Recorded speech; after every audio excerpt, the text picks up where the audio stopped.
Actualité. Encore des effets de la tempête de neige, Alexandre. Oui, il y en a pas mal alors qu'on se prépare à faire le ramassage là, de la neige pour les rues qui n'ont pas encore été déneigées. C'est peut-être votre cas. Si oui, vous allez entendre les petits ce soir par votre fenêtre si vous habitez à Montréal. Mais ce qu'on apprend aujourd'hui, puis de l'aveu même de l'administration de Soraya Martinez-Serrada, c'est que c'est à peu près le quart des équipements que la ville a pour faire du déneigement qui est en mauvais ou très mauvais état. Parce qu'on donne des cotes. Le quart. Parce qu'on possède 1285 équipements, là, que ce soit des chenillettes, des épandeurs, des saleuses, des camions chargeurs. Il y en a au-dessus de 300 qui sont classés D ou E, c'est-à-dire mauvais ou très mauvais état.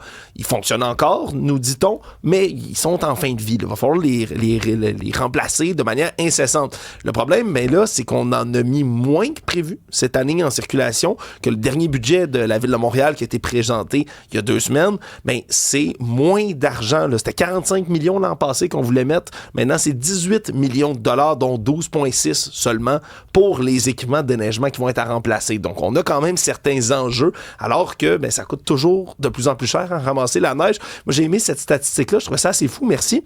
Ça coûte 1 million de dollars pour chaque centimètre ramassé, chaque hiver, là, en gros. Là. Fait que si tombe 20 centimètres, c'est 20 millions. T'es partout. Oui, c'est ce qu'on dit là, du côté là, du relationniste, entre autres de la ville de Montréal. Bref, c'est toujours complexe mener ces opérations-là de chargement. Alors, il paraît, j'ai de la difficulté à le croire, mais ça a l'air qu'il y a un ralentissement au REM. Il y a effectivement une panne d'équipement qui cause un ralentissement de service sur le REM.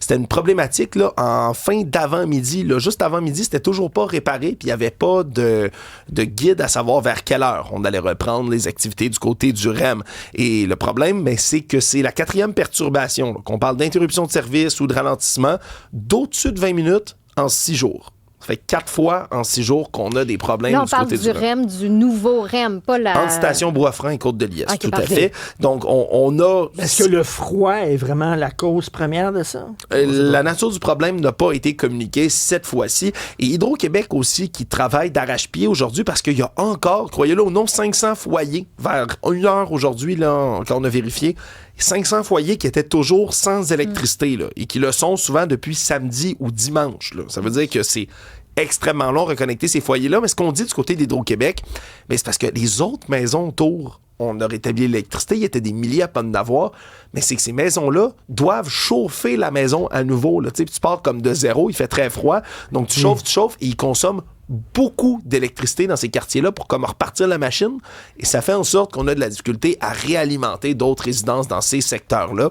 Bref, on dit qu'aujourd'hui, tout devrait rentrer dans l'ordre pour ces gens-là, mais je comprends que le temps doit être long quand ça fait 3-4 jours que tu es dans le noir chez toi. Et tout va aller bien jusqu'au prochain ralentissement. Alors, Stéphanie, une autre tournée nostalgie. Une autre? Non, il y en a une par jour. Hier, c'était Lionel Richie avec Earth, Wind and Fire. Mais aujourd'hui, c'est Lionel Richie. Pardon, mes excuses. Mais aujourd'hui, c'est tournée nostalgie pour tous ceux et celles qui sont nés fin des années 80, années 90, parce que ça veut dire que première fois que vous êtes allé dans les bars, c'est début des années 2000, donc c'est sûr que vous avez dansé sur la musique de Akon et Ne-Yo. Là, surprise, les deux se mettent ensemble pour faire une tournée, Nights Like This Tour, et ça va s'arrêter au Centre Bell le 26 juin prochain. Les billets seront mis en vente d'ailleurs vendredi. Ils ont quand même marqué une génération. Tu sais, le 2007, 2008, 2009, là, ça jouait partout, dans tous les bars. Et là, ce qu'on dit, c'est qu'ils vont partager la scène dans une formule unique et dynamique en livrant tout au long du spectacle une sélection de succès emblématiques. Donc ça veut dire, j'imagine, que les deux vont se lancer la balle tout le long. Sincèrement, le plancher du Centre Bell va devenir une discothèque. Sauf que l'affaire dans tout ça, c'est que j'ai l'impression qu'on a dépoussiéré Akon et Ne-Yo. On les a sortis du garde-robe, on les avait tablettés. Puis là, on les sort comme ça. Donc, je me suis dit, que sont-ils devenus?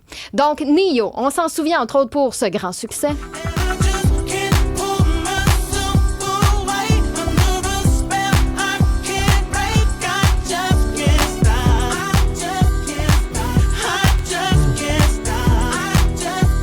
Tu vois, j'aurais pas été capable de te nommer une chanson, mais je vais toutes les connaître, je suis sûr, si t'es fait jouer. Ça, c'était Closer qu'est-ce à qu'il fait l'époque. ces dernières années? Ben là, il a poursuivi sa carrière musicale, mais en se concentrant un petit peu plus sur la production et d'autres projets créatifs. Mais en 2025, Nio a fait jaser en revendiquant le style de vie polyamoureux. C'est sa nouvelle affaire. Et quand Entre adultes qu'on s'entend. Entre adultes, ça, c'est à partir de 10 ans? Oui, Je à pense partir de 10 ans. Non, c'est ça. si c'est écrit dans le contrat, il n'y a aucun problème. Et il y a Akon aussi.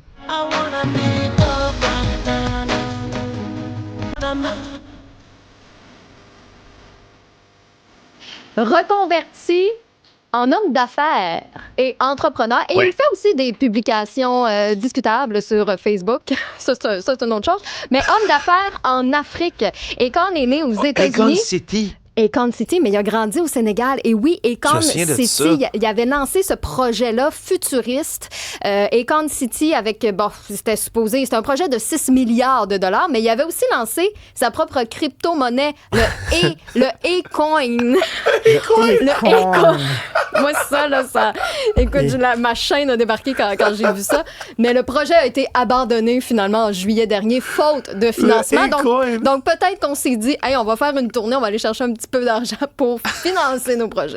On cherche notre prochain invité. Peut-être que Maxime Trouleau peut venir en studio en attendant, parce que Maxime Trouleau, et il travaille avec nous, c'est un Français et c'est son premier hiver. C'est Québec. vrai. Il n'était jamais venu l'hiver. Et là, il s'est tapé l'hiver de tous les hivers. Maxime, comment tu trouvais ça? Comment tu trouves ça? Ça va très bien. Attends, on va ouvrir ton On micro. va t'allumer ton micro, Oui. mon cher Maxime. Est-ce que ça marche? Est-ce que tout le monde Super. m'entend? Oui. Non, écoute, je suis arrivé début octobre. Donc ça, il faisait encore doux, il faisait une vingtaine de degrés. Est-ce qu'il y a des Français qui disaient là-bas à Paris, qui disaient, tu vas voir ça, il fait on s'y froid, attendait, tu sais, ça fait un moment qu'on s'y prépare, Ben etc. Tu vas voir, il va faire moins 20, moins 30, moins 40, des ressentis, moins 50, pardon, du délire. Écoute, au début, ça allait, il y avait une vingtaine de degrés, c'était l'automne, etc. Et c'est vrai que rapidement, en novembre, les températures ont commencé à chuter. Et c'est vrai que là, ce week-end, quand il a fait un ressenti de pratiquement moins 30, tu le sens passer, mais je vais te dire, ça va. C'est-à-dire quand le vent ne se lève pas, l'air est assez sec. Je ne sais pas si c'est très clair ce que je dis, mais c'est ça, alors qu'en France, c'est très humide. Voilà, si t'es bien protégé, t'as le bonnet, le gant, le cache-cou, la doudoune qui remonte jusqu'au nez, là, tout va bien. Il fait froid, hein, j'entends, mais ça va. On s'y habitue bien. Par contre, effectivement, quand tu vas à rue de Sainte-Catherine et que le vent souffle dans la face, là... tu rigoles moins. Oui. Puis la neige, quantité de neige, ça, c'est un peu plus quand même que vous avez en France. Ouais, bien sûr, mais franchement, ça va, il faut s'y habituer. En plus, alors, j'ai un chien, j'ai la chance, il adore la neige. Il saute, on dirait un lapin. T'as amené ton chien? Ouais, absolument, il est arrivé en avion, c'était tout un programme, mais tout un périple. Il adore la neige et franchement, heureusement, parce que ça aurait été vraiment compliqué sinon. Est-ce que tu lui as acheté des petites bottes? Non, il a même pas froid. Ouais, non, franchement, il s'habitue très bien, il adore ça. Mais tu sais que je suis allé à Paris dans le temps des fêtes et ce que j'ai trouvé le plus dur, je trouvais qu'il faisait quasiment plus froid là-bas qu'ici. Premièrement, les maisons ne sont pas chauffées comme ici et ne sont pas isolées non plus, mais sauf que c'est l'humidité qui est incroyable. Mais c'est ça, moi, tous mes amis à Paris me disent, écoute, il fait moins 25, t'as très froid, nous on a 2 degrés et on caille.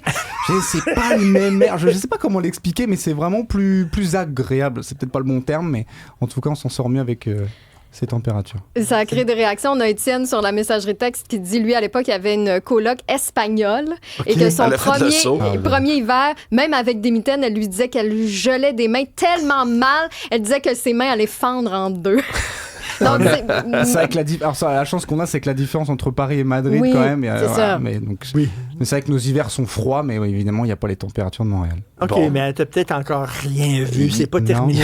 Je sais pas si ça va encore descendre. Le truc, c'est que c'est long. Mais c'est ça. Rendu au mois de mars. Écoute, quand je suis arrivé, on m'a dit le premier hiver, tu vas voir, tu vas adorer. Puis le deuxième, tu vas dire, ah oui, effectivement, on est en novembre, tu l'as jusqu'au mois de mai, là. Donc, il faut être endurant, quoi. C'est un marathon, pas une course. C'est ça, exactement. Merci, Maxime. Merci. Salut.